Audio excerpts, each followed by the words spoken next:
Hey everyone, this is CyberSecurityTV and welcome back to the episode 2 or the part 2 of the how to bypass the XSS filter. In the first part we saw some of the basic ways on how you can bypass some filter or the checks validation input by the application developers, and you can use the advanced techniques to bypass the XSS filter. As we go advance in this further in this series, we'll talk about some more advanced techniques on how you can bypass the XSS filter. So this is going to be really useful not just for the real-world penetration testing, but also for the interviews. So make sure you pay full attention and practice if possible. And please do not forget to like this video if you like this content. So let's see. One of the main, prevention technique used by certain applications or the developers is the mode security. This is an open source firewall which you can use to prevent more sort of injection attacks.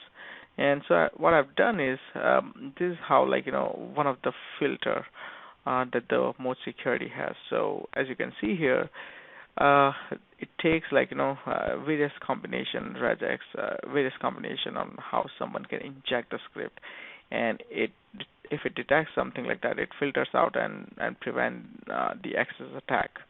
Now, if you want to see the more details, so what you see here, you can find more details on what the mode security and what their rules are. This is one of the script take by XSS vector which I have taken as an example, something like this. So of course this is there are so many other ways you can apply the JavaScript without using the script tag. So we're gonna see some of those on how you can bypass this firewall.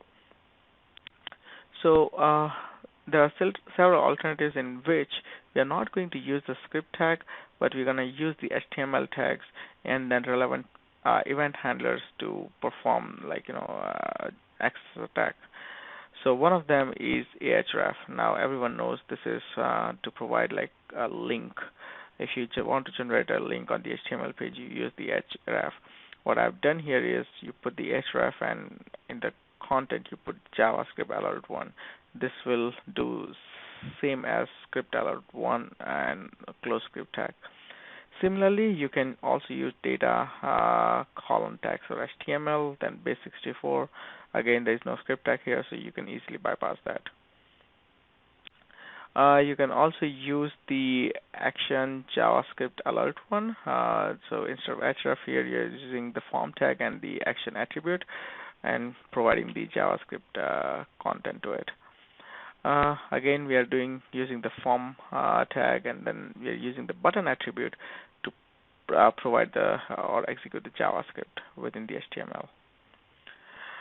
Some more. So here you can also use the object instead of using form. If that's blocked, button and all those regular attributes are blocked of the HTML, then you can use the object and you can have the same results.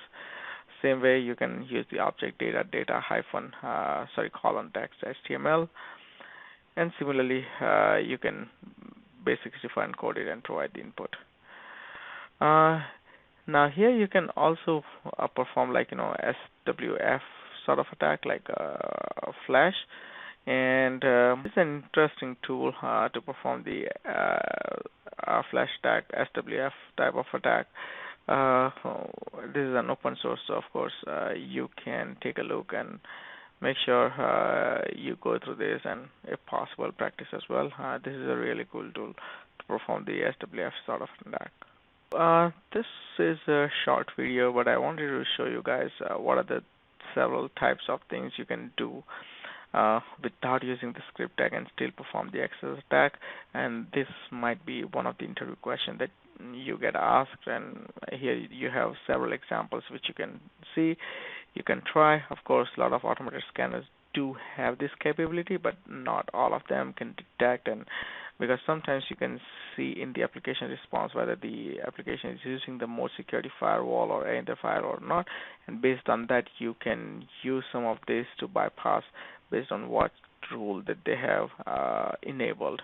But of course it changes situation to situation, so keep practicing, and like the better you practice, the more you practice, you will get better at this. So that's it from this one. Thank you for your time, and I'll see you guys next week.